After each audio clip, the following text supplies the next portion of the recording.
ओम श्री गुरु सत्ताई नमः। सभी को प्रणाम।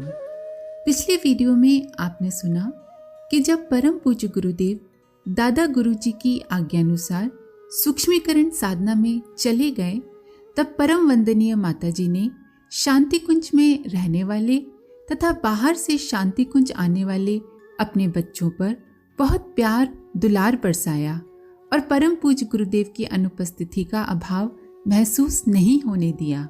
इस अवधि में उन्होंने साधनारत गुरुदेव के स्थूल शरीर को भी दिव्य संरक्षण प्रदान किया। परम पूज्य गुरुदेव ने माताजी को ये भी कहा कि वे अब सूक्ष्म जगत के परिशोधन के लिए सूक्ष्म लोक में डेरा जमाएंगे, पर उनके स्थूल शरीर को छोड़ देने के बाद माताजी को अपने सौभाग्य सिंदूर का त्याग नहीं करना है। आइए इसी क्रम में परम पूज्य गुरुदेव की सूक्ष्मीकरण साधना के बारे में थोड़ा और जानते हैं और गुरुदेव के 5 वीरभद्र कौन थे उसके बारे में भी जानते हैं। सन 1985 में ही हीरक जयंती वर्ष के समापन पर परम पूज्य गुरुदेव ने पत्रिकाओं में लिख दिया था कि हमारे मार्गदर्शक ने हमारी स्थूल काया को 5 वर्ष का एक्सटेंशन दे दिया है।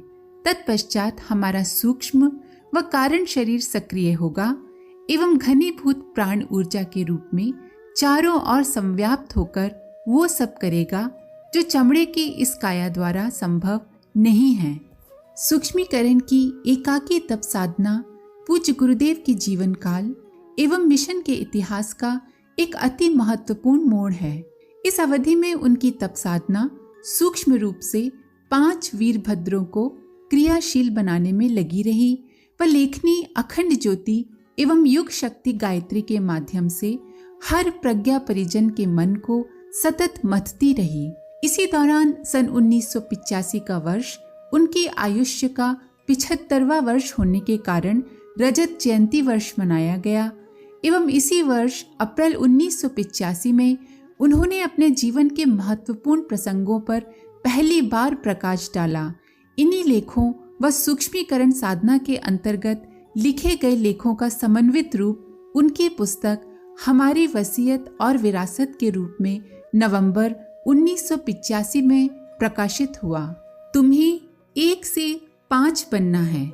5 पांडवों की तरह 5 तरह से काम करने हैं, इसीलिए इसी शरीर को 5 बनाना है।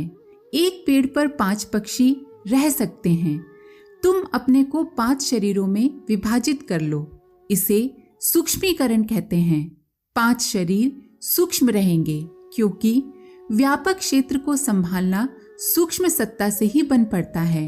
जब तक वे 5 परिपक्व होकर अपने स्वतंत्र काम न संभाल सकें, तब तक इसी शरीर से उनका परिपोषण करते रहो। इसमें 1 वर्ष भी लग सकता है एवं अधिक समय भी। जब वे समर्थ हो जाएं, तो उन्हें अपना कार्य करने हेतु मुक्त कर देना। समय आने पर तुम्हारे दृश्यमान स्थूल शरीर की भी छुट्टी हो जाएगी। ये निर्देश चौथी हिमालय यात्रा जो सूक्ष्म शरीर से संपन्न हुई थी, में पूज्यवर को अपनी गुरु सत्ता से प्राप्त हुआ।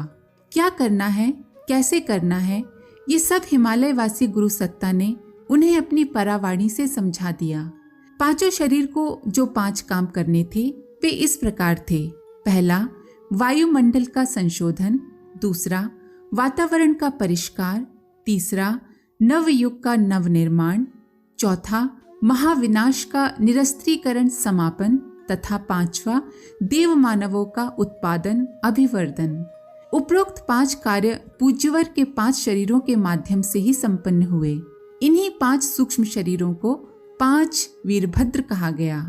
वीरभद्र शिव जी के गणों को कहते हैं।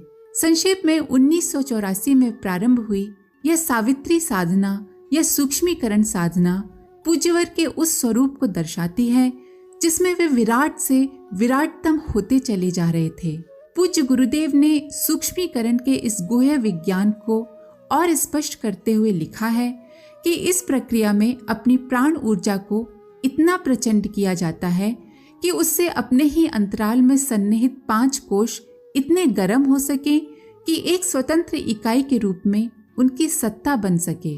वस्तुतः इस साधना के बाद ही मिशन विराट रूप लेता चला गया। न जाने कितने व्यक्तियों को अपने ध्यान साधना में, स्वप्नों में, रोजमर्रा के जीवन में ऐसा मार्गदर्शन अनुभूतियों के रूप में मिलता चला गया कि जिसका विवरण संकलित करने पर एक विशाल ग्रंथ का निर्माण किया जा सकता है। विश्व के कुंडलिनी जागरण तथा 5 वीरभद्रों के उत्पादन के रूप में 3 वर्षीय सावित्री की साधना, जो 1984 से 1987 तक चली, की अंतिम परिणति हुई। पूज्यवर की ये साधना आत्मिक चेतना और सविता चेतना के बीच तारतम्य स्थापित करने का मूलभूत आधार बनी। मोटी बुद्धि सूक्ष्मीकरण को या 5 सूक्ष्म शरीरों वीरभद्रों को समझ नहीं पाती। कुछ लोग पूज्यवर के आसपास कार्य करने वाले 5 वरिष्ठ कार्यकर्ताओं को ही उनका वीरभद्र समझने लगे, तो कोई उनकी व्याख्या अपनी अपनी बुद्धि के अनुरूप भिन्न भिन्न ढंग से करने लगे। वस्तुतः ये 5 वीरभद्र परम पूज्य गुरुदेव द्वारा की गई सूक्ष्मीकरण साधना से उन्हीं के शरीर से उपजी 5 शक्ति के पुंज थे, जिनको मोटे रूप में 5 दायित्व संपन्न करना था। पहला, लोगों की उल्टी बुद्धि को उलटकर सीधा करना, यानी कि विचार संशोधन करना। दूसरा, नव निर्माण के लिए प्रचुर साधना किसी भी कीमत पर जुटाने के लिए समर्थ बनना। तीसरा, दुरात्माओं के लिए भय का वातावरण उत्पन्न कर उनका मनोबल पस्त करना। चौथा, भावी परिजनों को, जिन्हें प्रज्ञा परिवार से जुड़ना था, को अधिकाधिक सामर्थ्य व सुरक्षा प्रदान करने के निमित्त विकसित होना। पांचवा, उपरोक्त चारों के लिए अपने अपने असाधारण कार्य के लिए उपयुक्त तप रूपी खुराक जुटाना। इस 5वें वीरभद्र को विशुद्धतः तपश्चर्या में निरत रहना था। सूक्ष्मीकरण साधना के दौरान जब परम पूज्य गुरुदेव 5 शरीरों के रूप में सूक्ष्म जगत में सक्रिय हो रहे थे, उस अवधि में 2 तरह के प्रभाव देखे जा सकते थे। एक समष्टिगत, दूसरा परिजनों की अनुभूतियों के रूप में। जो मिशन की प्रगति का 1980 से अब तक का इतिहास जानते हैं, उन्हें मालूम है कि इस अवधि में वह कार्य संपन्न हुआ जो संभवतः पिछली 1 सहस्त्राब्दी में पूरी विश्व सुधा पर संपन्न नहीं हुआ। ये अवधि मिशन की ही नहीं, सारे विश्व की स्वर्ण युग वाली अवधि कही जा सकती है, जिसमें सभी ने साम्यवाद का अंत देखा। सभी ने देखा कि 2 महाशक्तियों की धुरी में बटा यह विश्व देखते देखते सोवियत रूस के विघटन, पूर्वी यूरोप में उन्मुक्त जीवन जीने की अदम्य इच्छा, बर्लिन की दीवार के टूटने व साम्यवाद के समापन के रूप में बदल गया। हथियारों की बिक्री की आड़ में अपनी अर्थव्यवस्था चलाने वाले राष्ट्रों के लिए ये एक सदमे के समान था। अमेरिका अकेला भी पूंजीवाद की अपनी मान्यता को लेकर कब तक चल सकता है? आने वाले दिनों में पूंजीवाद का समापन होगा। अगले दिनों विश्व स्तर पर पूंजी का सबके लिए समान रूप से वितरण होगा एवं सभी सीमित साधनों में रहकर सबके साथ हंसती हंसाती जिंदगी जीने का पाठ प्रकृति के विधान के अंतर्गत सीखेंगे। सांप्रदायिक, जातिगत एवं नस्लवादी हिंसा आज चरमोत्कर्ष पर है, किंतु इसका शीघ्र समापन होकर एक ही स्वरूप मानव जाति का सबके समक्ष आएगा। ये भविष्यवाणी यदि आगामी वर्षों में साकार होती नजर आए तो किसी को आश्चर्य नहीं करना चाहिए। इन दिनों प्रकृति में सूक्ष्म स्तर पर एवं प्रत्यक्षता भी ऐसा ही कुछ चल रहा है, जो ये बताता है कि आने वाला समय विलक्षण परिवर्तनों से भरा है। ग्लोबल नेटवर्क, विश्वव्यापी संचार तंत्र का विकसित होकर आना एवं सांस्कृतिक स्तर पर सारे विश्व की चैतन्य सत्ताओं का एक विशाल छतरी के नीचे आ जाना आने वाले परिवर्तनों का द्योतक है। ये कार्य यदि 5 वीरभद्र कर रहे हैं तो सभी को सुखद लगना चाहिए, क्योंकि अपनी सुरक्षा स्वतः उस महाचेतना से जुड़ने के बाद सुनिश्चित हो गई है। बस अपने साधना पुरुषार्थ में कोई कमी नहीं होना चाहिए। ये तो हुआ समष्टिगत प्रभाव। अब बात करते हैं व्यष्टिगत प्रभाव की। सभी ने विगत कई वर्षों में अनुभव किया है कि अनेकानेक प्रतिकूलताएं समक्ष होते हुए भी परम पूज्य गुरुदेव का सतत मार्गदर्शन मिलता रहा है। उनका अनपेक्षित सहयोग भी मिला है एवं आत्मबल संवर्धन के रूप में ऐसी पूंजी मिली है जिसने मानो एक सुरक्षा कवच चारों ओर प्रदान कर दिया हो। बहुत से प्राणवान परिजन पूज्यवर की सूक्ष्मीकरण अवधि में ही उनके सूक्ष्म शरीर से प्रेरणा पाकर उनके दर्शन कर सतत यही कहते रहे कि युग धर्म की पुकार अनसुनी नहीं करनी है। अब शेष समय यदि भगवान के कार्य में लगाना है तो अभी ही छलांग लगानी होगी। बहुत से परिजन इन्हीं दिनों व्यक्तिगत कारणों से अथवा युग चेतना के प्रवाह से तालमेल न बिठा पाने के कारण शांति कुंज छोड़कर गए भी, किंतु कार्य रुका नहीं।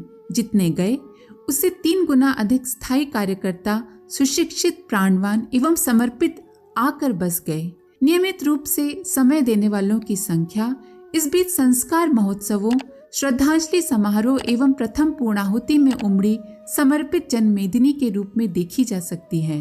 व्यक्तिगत स्तर पर कईयों को परम पूज्य गुरुदेव की सूक्ष्मीकरण साधना के दौरान दिव्य अनुभूतियां हुई, जिन्होंने बराबर ये प्रमाण दिया कि वो प्रज्ञा अवतार, वह दिव्य सत्ता सतत हम सभी परिजनों के आसपास है और हमारे योगक्षेम का वहन करने को तत्पर है। आने वाले वर्षों में हम देखेंगे कि विश्व का नक्शा किस तेजी से आमूल चूल बदल रहा है। रक्त रंजित घटनाक्रम भी बढ़ रहे हैं, किंतु वे सभी सुरक्षित रहेंगे जो महाकाल की चेतना के प्रवाह से जुड़े रहेंगे। हम सभी सौभाग्यशाली हैं कि हमें ऐसी गुरु सत्ता मिली। हम उसके संरक्षण में रह रहे हैं एवं उसे सुदूर विराट रूप में बैठे हुए भी हम सब की सारी विश्व सुधा के कल्याण की चिंता है। आज के लिए इतना ही। आप सभी का धन्यवाद। ओम शांति। हमारे YouTube चैनल को सब्सक्राइब करें और बेल आइकन को दबाकर ऑल पर क्लिक करें ताकि नोटिफिकेशंस आपको मिलती रहें।